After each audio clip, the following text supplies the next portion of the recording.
we're so contemptible that we should just roll up and die. And we should shame women into not having children. And we should shame men so they never manifest any planet-destroying ambition. And you and Elon tweeted recently about population collapse. What do you think is going to happen there? Oh, well, I've thought for at least 10 years that the biggest problem in 50 years will be that there's just not enough people.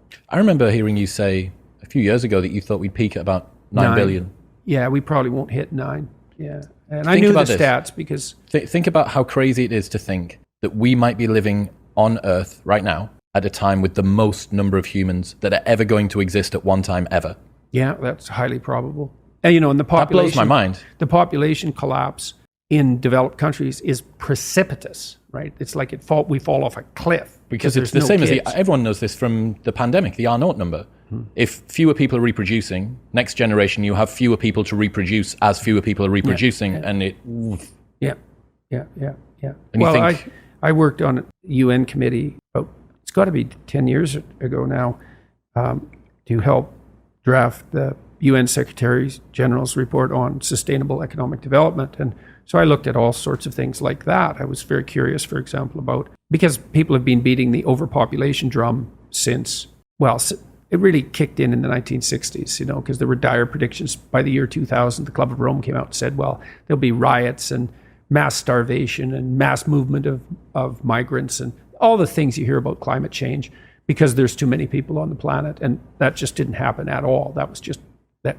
It wasn't just wrong. It was anti-true. It was absolutely wrong. What happened instead was that everyone got way richer and the bottom section of the population in terms of economic distribution got lifted out of poverty. Inequality still exists, but that's that power law phenomenon we already talked about. Not that that's trivial. It's just unbelievably difficult to determine what to do with. There are solutions, but certainly getting rid of capitalism isn't the solution. And so I looked at population trends and first of all found, not that this is an act of genius or anything, that as soon as you educate women, the size of family shrinks precipitously, like below replacement. And that's partly because women have other options. That's a huge part of it. We're seeing this play out.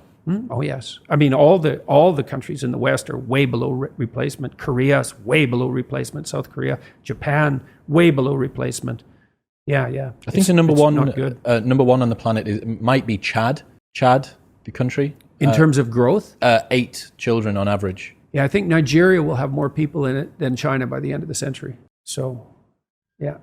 And Musk, he's a far-looking man, and so he's looking around the apocalyptic corner, let's say. And, we're running out of people. And what that means, of course, is that you run out of young people, right? You don't run out of old people first, because everyone who is here now is going to be 30 years older in 30 years, and it'll be young people we don't have enough of. And of course, young people are the ones who do the innovation and are going to do most of the heavy lifting, et cetera. And so there's going to be a terrible shortage of young people. Well, you see this with some of the things that I posted, that ONS data, the 50.1% of women childless by 30, and both men and women are replying to that tweet saying, well, good, there's too many people on the planet in any case. I know. I'm thinking how this NPC midwittery is so dangerous because it makes people believe that they actually have something grounded backing up their claims. Yeah.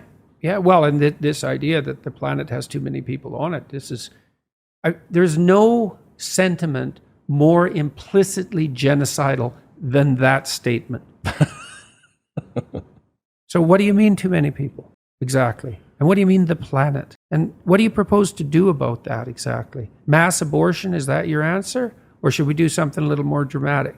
Maybe we'll just shame people out of having children. And I've seen people do that. Literally, I saw it was a number of professors talking to a couple hundred students. And one of the professors who was an environmentalist activist type, and he got up on stage and shook his finger to the whole young crowd saying that him and his wife had only decided to have one child, which was, in my opinion, one child too many for him. And told all the young people there if they had a shred of ethical decency that they would severely limit their reproductive potential. And I stood up and said that I thought that was one of the most appalling things I'd ever heard anyone in academia say to young people, which is really saying something because they say plenty of appalling things. And it was a very uncomfortable moment, and he huffed off the stage. But in a frenzy talking about how you couldn't talk about such things without being pilloried on ethical grounds. And yeah, that's for sure. You come out as a emissary of the academic establishment. You tell young people that humanity is so corrupt that they should seriously consider not propagating because that violates the deepest of ethical norms. And you think that's a good thing and that that's your right. And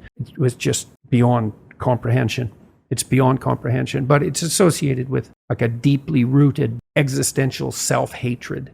I mean hatred at the level of humanity is like a virus on the planet, that we're a cancerous growth. Alex Epstein calls this human racism. Right. And it's that. Yeah, well, we're a cancer on the planet, unchecked growth, just like a cancer. It's like, that's us, a cancer. It's okay. We know where your heart is located. Because what's the implications for a doctrine like that? What do you do with the cancer? Cut it out. Yeah, that's for sure. Poison it or whatever. There's nothing you don't do to a cancer. So you're going to use a metaphor like that? There's too many people on the planet. You're going to use a metaphor like that, and then you're going to also decide that you're virtuous while you're using it because you're on the side of the planet, whatever the hell that means. So yeah, it's unbelievable, and a huge part of it's rooted in this existential shame and horror at the condition of being human and the fact that life is rife with suffering and a lot of it's unjustified. And, it's a Mephistophelian position. So Mephistopheles was laid out, portrayed in Goethe's Faust. That's the story of a man who sold his soul to the devil for knowledge. It's a story of intellectual pride. And Goethe stands in relationship to German literature in the same manner that Shakespeare stands in relationship to English literature. And Goethe's Mephistopheles says straight out twice in the play, once in the first, there's two books, and once in the first book and once in the second. Goethe has him restate it twice. Existence is such a foul thing because of all its suffering, essentially, that it would be better if it was merely annihilated. And that's the Mephistophelian stance. This whole show should just come to a halt. Look at how corrupt people are. Evil reigns everywhere. It's nothing but will to power. We're destroying the planet with our unchecked ambition, all of it rooted in greed and Machiavellianism and jockeying for position. And we're so contemptible that we should just roll up and die. And we should shame women into not having children. And we should shame men so they never manifest any planet-destroying ambition. And it's unbelievably appalling. It goes all the way down to the bottom of things. That's what's tearing our culture apart.